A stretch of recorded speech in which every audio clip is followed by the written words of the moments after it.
Olá pessoal, boa noite. Tá fazendo um tempinho que eu não vim aqui para Bento. Bom, muito bom, momento de louvor. Legal, obrigado pessoal. E hoje eu quero conversar um pouquinho sobre esse Deus que nós acabamos de dizer que tem feito coisas e ainda vai fazer coisas. Eu tenho procurado amolecer um pouco mais meu coração. Se você me conhece um pouquinho melhor, você sabe que eu tenho um coração duro, herança da minha raiz germânica. Então, parte alemã, ela é estritamente dura, teimosa, complicada.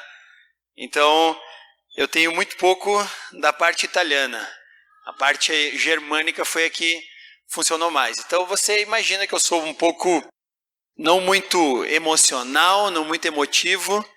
A minha avó, ela dizia que os alemães tiram do cérebro a parte da emoção, né? Então, às vezes eu tenho isso.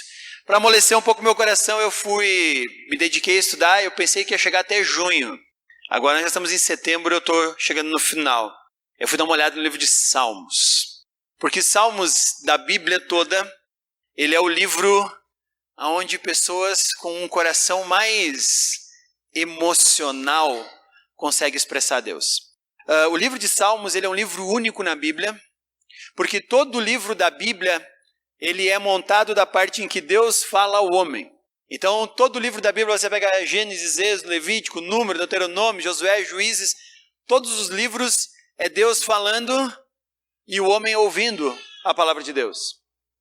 Salmos é o único livro em que essa parte é invertida. São homens que foram impactados por Deus, de tal forma que eles expressam para Deus o que eles estão sentindo. Então o livro de Salmos ele é muito bonito por causa disso. O livro de Salmos ele é aquele sentimento de alguém que foi impactado por como vislumbrou Deus, porque como viu Deus, o que Deus fez com ele. Então o autor vai lá e escreve tudo isso que ele está sentindo. O maior autor de salmos que nós temos nominado na Bíblia, a maioria dos salmos são anônimos. Mas o autor que mais escreveu os salmos, então, é o rei Davi. Davi parecia ser um homem, e ele foi chamado homem segundo o coração de Deus, talvez porque ele tivesse esse coração preparado para expressar a todo momento aquilo que Deus estava sendo para ele naquele momento. Então hoje eu quero te convidar a abrir um salmo de Davi, talvez um dos salmos mais conhecidos, não é o Salmo 23, não é o Salmo 1, é o Salmo 139. Salmo 139, ele é muito bonito no início. A gente vai lendo, a gente vai vislumbrando, a gente vai dizendo, nossa, que legal, até que de repente a gente chega no versículo 19 e a gente toma um baque, um susto. Então, se você já leu o Salmo, você sabe o que eu estou dizendo. Se você não leu o Salmo, não se assuste quando nós chegarmos no versículo 19, porque esse versículo não foi colocado depois. Davi não está sendo como alguém, às vezes o pessoal diz, nossa, Davi ele era meio bipolar, né? Estava ali louvando e de repente já chega xingando. Não, também não é isso, tá? Davi, ele está nesse momento apenas completando algo. E eu quero te dizer para não se assustar, que nós vamos tentar entender, inclusive, os versículos 19 em diante do Salmo, quando tem uma passagem estranha ali, tá bom? Eu quero começar antes, então, dividindo por partes o livro de Salmos. Como a maioria de nós sabe, Salmos eles são composições musicadas, por isso que o nome é Salmo. Ele era o livro de louvor da nação de Israel. Nós lemos um livro de Salmos só, que tem 150 salmos. Já Israel tinha 5 livros de salmos. São os mesmos salmos que nós temos aqui, só que como eram rolos, para não ficar rolo muito grande, então eles dividiram em 5 rolos. Então, como é uma música, a parte mais fácil que você tem para dividir na Bíblia é o livro de Salmos. Porque eles já estão ali nas suas estrofes e você vê claramente quando o autor vai mudar de assunto. Eu vejo 4 divisões no Salmo 139 muito claras.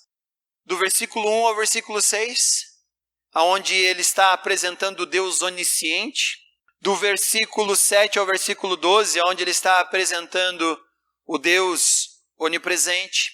Do versículo 13 ao versículo 18, aonde ele está falando sobre o Criador onipotente. E por fim, do versículo 19 ao versículo 24, é uma imprecação contra os ímpios. Já vou explicar o que significa uma imprecação contra os ímpios. Mas a ideia aqui é que Davi ele está olhando esse Deus maravilhoso e ele consegue vislumbrar um Deus onipotente, onisciente, onipresente, e tudo que ele consegue fazer quando ele está diante do seu Deus é romper em louvor. O Salmo 139 é um coração que rompe em louvor a Deus. Essa é a parte interessante. Um homem que tem um coração mole o suficiente para olhar para Deus e dizer, esse Deus é magnífico. Então eu quero te convidar para ler o Salmo 139, a primeira parte dele. Eu quero ler por partes, depois entendido as partes, eu quero que a gente leia ele todo. Aí tudo bem, vamos ler todo ele junto. Então eu vou começar o Salmo 139, do versículo 1 ao versículo 6, que é a parte, então, primeira parte do Salmo, certo? Então Davi começa dizendo assim, Senhor, tu me sondas e me conheces. Sabes quando eu me sento e quando me levanto. De longe percebes meus pensamentos. Sabe muito bem quando eu trabalho e quando descanso. Todos os meus pensamentos meus caminhos são bem conhecidos por ti. Antes mesmo que a palavra me chegue à língua, tu já a conheces inteiramente, Senhor. Tu me cercas por trás e pela frente e põe tua mão sobre mim. Tal conhecimento é maravilhoso demais, está além do meu alcance. É tão elevado que eu não posso atingir. A primeira parte do Salmo é essa. Então Davi ele está reconhecendo o Deus onisciente que nos sonda. Parte legal aqui é essa palavra, Senhor, tu me sondas e me conheces, é assim que ele começa. Nós temos no português a palavra sondar, significa um conhecimento profundo. Nós vamos colocar uma sonda para ver o que realmente há lá dentro. Davi está reconhecendo que ele serve a um Deus que sonda e conhece muito bem. Davi conhece a Deus e Deus conhece a Davi. A parte mais legal que eu acho dessa palavra conhecer é que ela é muito profunda na Bíblia toda. Desde Gênesis, no original, a palavra conhecer ela é algo extremamente profundo. Quando fala que Adão conheceu sua mulher Eva, a partir dali os dois se tornam uma só carne. Conhecer é extremamente profundo. Sabe qual é o problema? É que para nós hoje no português a palavra conhecer ela se tornou superficial. Porque hoje nós vivemos numa geração em que nós temos muita informação sobre tudo. Nós temos lá o mestre Google, e esse mestre Google está acessível em cada um dos nossos smartphones, cada um dos nossos laptops, computadores, tablets, o que nós tivemos, a gente tem acesso à informação. E a gente acha que informação é conhecimento, mas informação não é conhecimento. Por isso que Davi ele tinha plena ciência de que Deus o sondava e o conhecia. Porque Deus sondava ele. Eu só conheço aquilo que eu sondo. Vou dar um exemplo para vocês. Eu tenho conta no banco. Você também deve ter. O banco sabe o endereço onde eu moro. O banco sabe o número do meu CPF, do meu RG. Provavelmente, se ele fizer um cruzamento, vai saber o número da minha carteira de reservista militar, vai saber o número de eleitor que eu tenho, vai saber o número da minha CNH, carteira de motorista. Meu banco sabe quanto eu ganho. Meu banco tem acesso, provavelmente, às minhas informações a respeito do imposto de renda. Meu banco sabe tudo que eu tenho no meu nome. Sabe se eu estou precisando de empréstimo ou não. Por isso, de vez em quando, eles dão uma ligadinha. E aí, empréstimo? Não, oração. Empréstimo não, né? Vamos orar para chegar ao fim do mês. Porque se eu pegar empréstimo, a coisa vai ficar feia. Então, eles me ligam, e aí, vamos fazer empréstimo? Não, vou orar, tá? Obrigado, agradeço. Meu banco sabe muita coisa sobre mim. Meu banco tem informações sobre mim. Minha esposa me conhece. Está entendendo a diferença? Ter informações sobre alguma coisa não significa que você conhece aquilo. Você só conhece aquilo se você pega essas informações e agora passa a entender. Por exemplo, meu banco sabe que eu moro em Caxias do Sul, no bairro Petrópolis, na rua Cirilo Rosarim, número 63. Mas ele não sabe que lado da cama eu durmo. Ele não sabe onde é que é meu quarto. Ele nunca viu a cor do meu banheiro. Ele não sabe quando eu reajo, quando eu estou triste. Ele nunca foi lá me dar um apoio quando eu fiquei triste, irritado. Nunca soube quando eu perdi alguém querido na minha família. Meu banco tem informações sobre mim. minha esposa me conhece. Está entendendo agora a profundidade que Davi fala, Senhor, tu me sondas e me conhece? Só que para conhecer Deus, como Davi descreve aqui, a outra via também precisa ser verdade. Davi sonda esse Deus e conhece. Davi sabia menos da Bíblia do que você, sabia disso? Você, não, como assim? Ele já não tem todo o Novo Testamento, já imaginou isso? Ele morreu antes dos livros de 2 Reis, Crônicas. Ele morreu antes de terminar o livro de 2 Samuel. Ele nunca viu o livro de Esther, Neemias. Ele nunca viu muitos dos profetas. Na verdade, nenhum dos livros dos profetas era escrito quando ele reinou em Israel. Davi conhecia a Bíblia muito menos do que nós, mas ele tinha um conhecimento, às vezes, muito maior de Deus do que nós temos. Então, conhecer a Deus não significa ter informações sobre a Bíblia. Conhecer a Deus não significa ter informações sobre teologia. Conhecer a Deus não significa vir na igreja domingo. Conhecer a Deus não significa só ir no meu grupo de comunhão, no meu grupo de relacionamento. Conhecer a Deus significa ter um relacionamento íntimo com Ele. Permitir que Ele coordene, lidere os meus valores, os meus movimentos e tudo mais. Isso é conhecer a Deus. Então por isso Davi pode dizer, Senhor, tu me sondas e me conheces. E tu me conheces tão bem. E aí ele vai falar o seguinte, tu me conheces tão bem que tu inclusive me conheces no ativo e no passivo. Porque ele diz assim, tu conhece o que eu falo, mas tu também sabe o que eu omiti ao falar. Deus sabe quando eu omito alguma coisa. Às vezes eu fico bravo com minha esposa. Só às vezes, não é sempre. Só quando ela acorda até ela ir dormir. Não, tô brincando. Tô brincando. Mas a questão toda é, às vezes eu seguro muitas palavras que eu sei que a machucariam, eu sei que a ofenderiam, e aquilo brota no meu cérebro e vai na ponta da língua e eu digo, é agora que eu falo. Eu penso um pouquinho melhor, eu digo, acho melhor eu não falar aquilo. Deus sabe que eu segurei aquilo. Mas Deus sabe que aquilo brotou no meu coração e a vontade que eu tinha era de falar aquilo. Por isso Davi fala, Senhor, tu me sondas e me conhece, tu sabe a palavra quando sai e a palavra antes de vir à boca. Tu me sabes quando eu estou trabalhando ou quando eu estou descansando. Você me conhece no passivo e no ativo, Deus. Tu me sondas e me conheces. Tu tem muito mais do que apenas informação sobre mim. Você me conhece intimamente. E isso é grandioso demais para mim. Como eu podia imaginar que o Deus do universo, que podia estar longe, distante, olhando para a Terra de uma distância muito, muito distante, vários anos-luz, Deus podia estar lá, não dando bola para nós.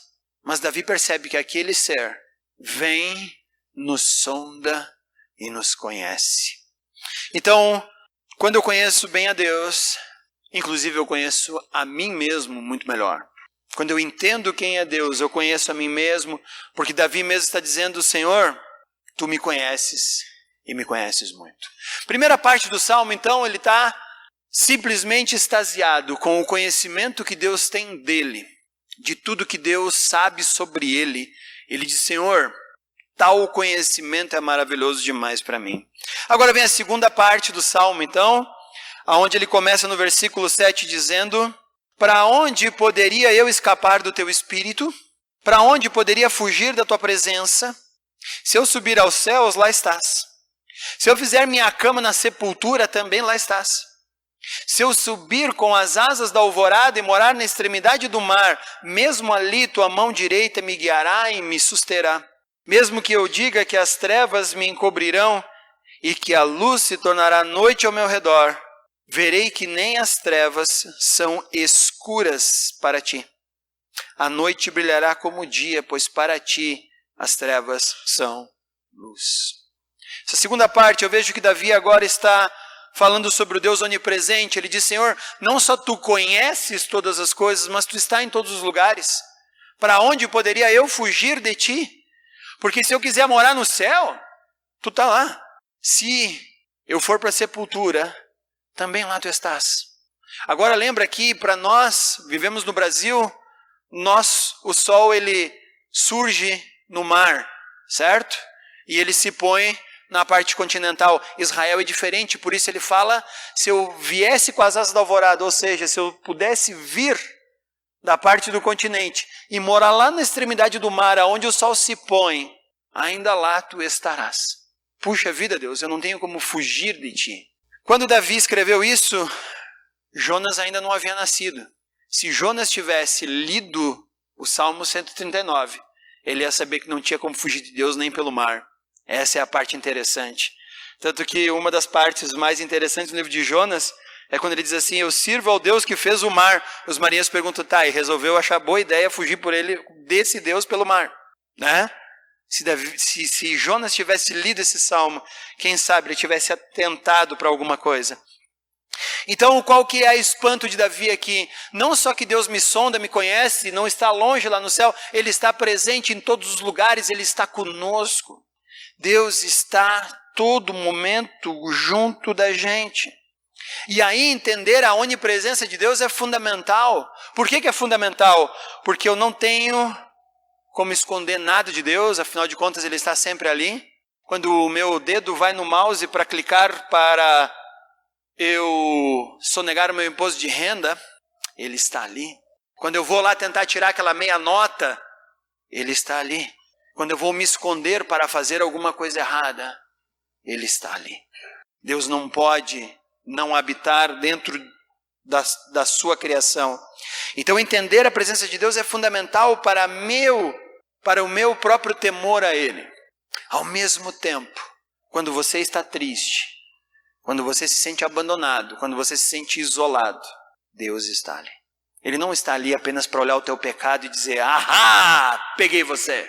Mas Ele está ali no momento de tristeza profunda, que talvez você diga, Deus, sobrou ninguém, e agora? E Deus olha para você e diz, e eu? Como ninguém? Eu estou contigo. Eu estou com você em todos os momentos. Então, anime-se, aprume-se. Eu estou com você. Vamos lá. É de mim que você tira forças. Como fala o próprio Salmo davídico, tu és a minha fortaleza e meu refúgio. Então nós podemos nos refugiar em Deus em todos os momentos. Então, não há pecado escondido e também não há sofrimento que Deus não esteja curando e levando. Então, o Deus que conhece todas as coisas é o Deus que está em todos os lugares. E agora, Ele vai romper dizendo que o mesmo Deus é o Deus que cria todas as coisas. Acompanha comigo agora o versículo 13 ao 18. Tu criaste o íntimo do meu ser e me teceste no ventre da minha mãe. Eu te louvo porque me fizeste de modo especial e admirável. As tuas obras são maravilhosas, eu digo isso com convicção.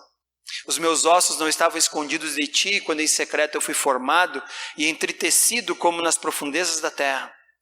Os teus olhos viram o meu embrião, todos os dias determinados para mim foram escritos no teu livro antes de qualquer deles existir. Como são preciosos para mim os teus pensamentos, ó Deus. Como é grande a soma deles. Se eu os contasse, seria mais do que grãos de areia. Se eu terminasse de contá-los, eu ainda estaria contigo. Então essa é a terceira parte do Salmo 139, em que ele se espanta agora desse Criador enorme, que viu, e Davi não tinha nem raio-x na época dele. Quanto mais essas ultrassonografias 3D que nós temos hoje. Ele leva para casa o CDzinho ou o pendrive para colocar lá e mostrar para a família e dizer, olha só, já dá para ver o nariz do bebê. Uma vez, antigamente, quando tinha a ultrassonografia, era uma mancha. Pela fé, o cara dizia, ó, aqui está o teu bebê. É? Nossa, né? Essa manchinha aqui. Hoje não, hoje vai profundamente. E a gente consegue até tirar traços do rosto e dizer, olha só, olha o nariz, olha a boca, olha isso. E se você quiser, você pode fazer uma impressão 3D e sair com a imagem 3D do teu filho antes dele nascer. Davi não sabia nada disso. E ele disse, Senhor, você viu o meu embrião, me formou de modo assombrosamente soberano. Me tirou da terra, como se eu estivesse no fundo da terra sendo formado. Por que ele fala isso? Gênesis diz que Deus criou do pó da terra Adão. Então ele está voltando lá dizendo, tu ainda está criando. E estava fazendo isso quando no ventre da minha mãe fui formado. Isso me assombra, Deus. Por quê? Por que assombrava Davi? Porque Davi dizia, tu crias todas as coisas. E ainda hoje estás criando tudo. Quando eu li o livro de Jó, muito tempo atrás eu não entendi, eu tive que ler de novo, Hoje eu acho que eu entendo um pouquinho melhor o livro de Jó. Se você ler Jó do capítulo 1 até o capítulo 37, Jó está reclamando e os seus amigos falando com ele e tudo mais. A partir do capítulo 38 do livro de Jó, Deus começa a falar e a primeira palavra que Deus fala para Jó é: quem é esse insensato que está questionando a minha soberania? Aonde estava esse cara quando eu criei todas as coisas? Mas Deus não está brabo com Jó porque Jó disse que Deus não criou. Sabe o que Jó fez um pouquinho tempo antes? Ele diz assim, amaldiçoou o dia em que eu nasci. Por que não disseram que eu nasci morto em vez de dizer para minha mãe que eu estava vivo? Por que não veio uma criança morta naquela noite? E aí Deus diz, espera aí, agora deixa eu conversar com esse cara. Por quê? Porque nós não nascemos ao acaso. Nós não somos uma junção de forças cósmicas que um dia se juntou em um monte de cadeias carbonadas e estamos agora nós lá no ventre da nossa mãe e vamos nascer de forma aleatória. Você não é o acaso. Por isso Deus fica bravo com Jó. Jó amaldiçoou o dia do nascimento que soberanamente Deus deu para ele a oportunidade de ter vida. E aí Deus diz, mas quem é esse insensato? Então isso me ajuda a olhar às vezes quando eu penso assim, eu acho que eu nasci na família errada, só pode. Eu acho que alguma coisa deu errado aí e eu era para cair ali, cair aqui. Mas quando eu olho o Salmo 139, eu vejo que há um Deus soberano me colocando em um lar de forma soberana e permitindo que eu esteja ali. A minha vida não foi ao acaso. Eu não gosto de aniversário, não gosto de festa de aniversário, pelo menos a minha, dos outros eu gosto. Porque a minha eu tenho que pagar. Não, estou brincando. Eu e minha irmã, não sei o que tem, a gente não comemora muito aniversário e a gente é assim. Mas quando eu leio o Salmo 139, às vezes eu penso assim, eu tenho que comemorar mais meu aniversário. Por quê? Parou para pensar que o aniversário é a única festa que alguém faz para você simplesmente comemorando porque você existe? Que o casamento é porque você casou, a formatura é porque você se formou. Mas o aniversário é a única festa que alguém comemora a tua vida, porque você está existindo. Então até o aniversário fica mais divertido quando nós lemos o Salmo 139 e percebemos que há um Deus soberano, com um dia soberano e um momento soberano que nos criou de forma soberana, nos dando vida e as pessoas ao nosso redor dizendo, eu me alegro com a tua presença. Não é com tuas conquistas, não é com tuas conquistas, não é com o que você fez, mas simplesmente porque você existe, eu me alegro. Então, de certa forma, comemorar o aniversário é comemorar a graça que Deus nos dá, soberana, de existir. Primeira, segunda e terceira parte, você diz, nossa, esse salmo é muito bonito, que legal. Nossa, agora ele vai terminar bem. Leia agora o versículo 19. Quem deras matasses os ímpios, ó Deus. Afaste-se de mim os assassinos, porque falam de ti com maldade e em vão se rebelam contra ti. Acaso não odeio os que te odeiam, Senhor, e não detesto os que se revoltam contra ti? Tenho por eles um ódio implacável, considero os inimigos meus. Sonda-me, ó Deus, e conhece meu coração. Prova-me, conhece minhas inquietações. Vê se minha conduta algo te ofende e dirige-me pelo caminho eterno. Aí você diz, nossa, vinha numa balada tão bonita, né? De repente, pá, quem dera matasses os ímpios. Ô louco, cara, quem é que está escrevendo isso aqui? Né? Que Bíblia é essa? Quem é que escreveu isso aqui? Mas foi o próprio Davi. E eu vou explicar para você, ou tentar explicar o porquê Davi escreve com essas palavras. Davi está num vislumbre de um Deus que é onisciente, onipotente e onipresente. Ele está simplesmente lançando um ato de louvor a esse Deus soberano. de repente vem na cabeça dele todas aquelas pessoas que consideram um erro andar debaixo desse Deus. Nesse momento, Davi se enche de uma ira pessoal e diz assim: puxa Deus, tem gente que não crê em ti, quem dera as matasses eles. Antes de você culpar Davi ou fazer alguma coisa assim, eu quero te lembrar sobre o que acontece no Brasil dentro de um estádio de futebol. Não sei se você já foi, já teve a oportunidade de ir, mas se você já foi a algum estádio de futebol do Brasil e você percebe uma pessoa com a camisa do time contrário entrando na torcida do time errado, você vai ver espancamento, rasgar a camisa e outras coisas muito piores. Por quê? Porque naquele momento ninguém admite que eu não seja identificado com o meu time e não aceito qualquer outra identificação do time adversário no meu meio. Eu tenho vou confessar aqui um pecado. Eu tenho uma coleção de camisas lá na minha casa, de futebol, de um time só, do meu time. Mas eu tenho uma camisa que está lá disfarçada que não é do meu time. Para mim, aquela camisa é a camisa mais bonita que você pode encontrar em todo o futebol mundial. As cores dela eu acho que combinam perfeitamente. Eu acho que ela é de uma harmonia assim absurda. E ela está lá pendurada, mandei gravar o meu nome atrás dessa camiseta. Ela não é do meu time, é a camisa da Argentina. Talvez você diga: nossa, velho, que mau gosto. Ok, tudo bem. De vez em quando eu crio coragem e saio com a minha camisa da Argentina. Gente, você não faz ideia do que eu escuto nas ruas de Caxias do Sul. Os caras acham talvez que eu sou argentino, não sei. Eu sei que eu estou andando ali tranquilo e eles não me escutaram falar, então eles não sabem que eu... né? De repente passa alguém atrás e dá uma cutucadinha e diz assim: pentacampeão mundial. Eu digo o que pro cara? Parabéns. Vou falar o quê? Né? Às vezes quando eu fico muito irritado eu falo 7-1, né? Aí o pessoal já fica meio cabreiro assim. Isso não me faz não brasileiro, eu continuo sendo brasileiro. Quando tem um jogo Brasil e Argentina eu ainda torço pro Brasil. Mas eu acho a camisa deles muito mais bonita, qual é o problema? Mas para um brasileiro é meio que inadmissível eu usar uma camisa da Argentina. O que eu escuto de piadinha e tudo mais, e só porque eu estou usando a camisa da Argentina.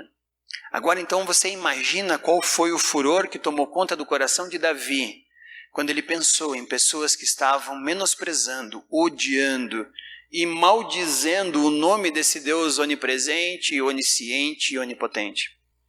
Davi está ensinando para nós que nós não devemos ser comparados com aqueles que não andam debaixo da autoridade de Deus. E é aí que Davi fala: quem dera matasses os ímpios, ó Deus. Parte legal aqui é o seguinte, olha o que ele falou aqui. Ele não disse: agora eu vou me encher de furor, vou sair aí pela rua dando espadada em todo mundo que não é cristão. Ele não disse aqui que ele vai pegar uma bomba e estourar numa mesquita. Ele não disse que ele vai se revestir agora de armas e matar quem não é crente. Mas ele entende que o Deus soberano, ele diz: Deus, quem dera tu que tem poder, quem dera tu matasses os ímpios. Ele não disse que ele vai fazer. Quem dera tu matasses. Afaste-se de mim os assassinos, ou seja, eu não quero ser comparado a eles, porque eles falam mal de ti e em vão se rebelam contra ti. Eu tenho ódio por eles. Eu tenho um ódio implacável. Algumas versões trazem um ódio consumado, um ódio completo contra eles. Mas aí qual é o problema aqui? Davi percebe que ele é igualzinho a todo ser humano. Ele percebe que nesse momento o próprio ódio dele está indo contra um Deus soberano. Então antes de terminar esse salmo, ele termina dizendo: sonda-me, ó Deus. Ou seja, olha para mim. Sonda-me, conhece meu coração. Prova-me, conhece as minhas inquietações. Vê se em minha conduta algo te ofende. Então ele está dizendo: Deus, quem dera tu matasse, vamos matar esses caras e tal. De repente ele vê o ódio no seu próprio coração e diz: Senhor, sonda-me, conhece. Vê se aqui há algo que te ofende. E aí ele termina dizendo: dirige-me pelo caminho eterno. Ele pede para que Deus julgue o mundo, mas ao mesmo tempo ele pede uma análise profunda dele mesmo. Ele pede para que Deus olhe para ele. Pronto agora para ler todo o Salmo? Vamos começar do versículo 1 e vamos até o versículo 24, então agora sem paradas. Olha a beleza desse Salmo agora como um todo. Senhor, tu me sondas e me conheces. Sabes quando me sento, quando me levanto. De longe percebes os meus pensamentos. Sabes muito bem quando trabalho e quando descanso. Todos os meus caminhos são bem conhecidos por ti. Antes mesmo que a palavra me chegue à língua, tu já a conheces inteiramente, Senhor. Tu me cercas por trás e pela frente e pões a mão sobre mim. Tal conhecimento é maravilhoso demais, está além do meu alcance, é tão elevado que não posso atingir. Para onde poderia escapar do teu espírito? Para onde poderia fugir da tua presença? Se eu subir aos céus, lá estás. Se eu fizer minha cama na sepultura, também lá estás. Se eu subir com asas da alvorada e morar na extremidade do mar, mesmo ali tua mão direita me guiará e me susterá. Mesmo que eu diga que as trevas me encobrirão e que a luz se tornará noite ao meu redor, eu verei que nem as trevas são escuras para ti. A noite brilhará como o dia, pois para ti as trevas são luz.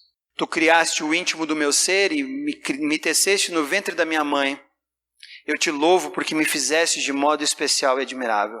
Tuas obras são maravilhosas, digo isso com convicção. Meus ossos não estavam escondidos quando em secreto fui formado e entretecido como nas profundezas da terra. Os teus olhos viram o meu embrião e todos os dias determinados para mim foram escritos no teu livro antes de qualquer deles existir. Como são preciosos para mim os teus pensamentos, ó Deus, e como é grande a soma deles. Se eu contasse, seriam mais do que os grãos de areia, e se eu terminasse de contá-los, eu ainda estaria contando. Quem dera matasses os ímpios, ó Deus. Afastem-se de mim os assassinos, porque falam de ti com maldade. Em vão rebelam-se contra ti. Acaso não odeio os que te odeiam, Senhor? Não detesto os que se revoltam contra ti? Eu tenho por eles um ódio implacável, considero os inimigos meus. Sonda-me, ó Deus, e conhece meu coração. Prova-me, conhece as minhas inquietações. Vê se minha conduta algo te ofende, e dirige-me pelo caminho eterno. Quando eu olho para esse salmo todo, eu tiro algumas conclusões para a minha vida. A primeira delas é conhecer é muito mais do que ter informação. Não basta você só saber a Bíblia de cor, se você não desenvolve um relacionamento com esse Deus aqui. Você vai ter bastante informação sobre Ele, mas você nunca vai conhecê-lo. Outra coisa que eu tiro é que conhecer a Deus me ajuda a conhecer o meu próprio coração. Ver e perceber quantas coisas eu preciso ainda arrumar, consertar e deixar que Ele guie, dirija, mexa e ajuste o meu próprio coração. Outra coisa é que intimidade com Deus me leva a não concordar com o pecado. Por isso Ele diz, afastem-se de mim os assassinos. Andar intimamente com Deus é não concordar com o pecado. Outra coisa que eu vejo nesse salmo aqui é que o Deus transcendente, Ele também é um Deus imanente, ou seja, o Deus que está lá em cima no céu. Ele também está conosco em cada ação de todo dia. Ao meu lado no trânsito, quando eu vou dormir, quando eu estou caminhando numa estrada, Deus está ali. Conhecer a Deus é a última frase que ele diz aqui. É deixar Deus guiar a nossa vida. Quando ele diz, dirige-me pelo caminho eterno. Então, entender a Deus e conhecer a Deus é permitir que nós confiemos nele e descansamos nos caminhos soberanos dele. Não sei como você chegou hoje aqui, mas eu quero te dizer que o mesmo Deus que impactou Davi, Ele é o mesmo Deus que cuida da minha vida e da tua vida hoje. É esse mesmo Deus soberano que está conosco, cuidando da gente. E tudo o que precisamos é olhar para Ele.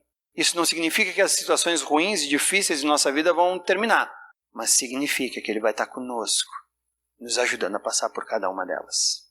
Vamos baixar nossa cabeça, vamos orar? Senhor Deus, nós agradecemos primeiro pela Tua palavra soberana na vida desse homem chamado Davi. Ele nos mostrou um Deus que é Deus onisciente, onipotente, onipresente. Deus que cuida de nossas vidas. Deus que está preocupado com nós. Não está apenas regendo o universo, mas está conduzindo nossas vidas. Que possamos agora Te conhecer como Davi conheceu. Que possamos entender quem Tu és como Davi entendeu. Para que a nossa vida seja parecida com a vida de Davi. E quem sabe muitas palavras das nossas vidas sejam as palavras que Davi usou para descrever a comunhão que ele tem contigo nesse salmo. Obrigado, Senhor, pela Tua soberania e pelo Teu cuidado sobre nossas vidas. É isso que agradecemos em Teu nome. Amém.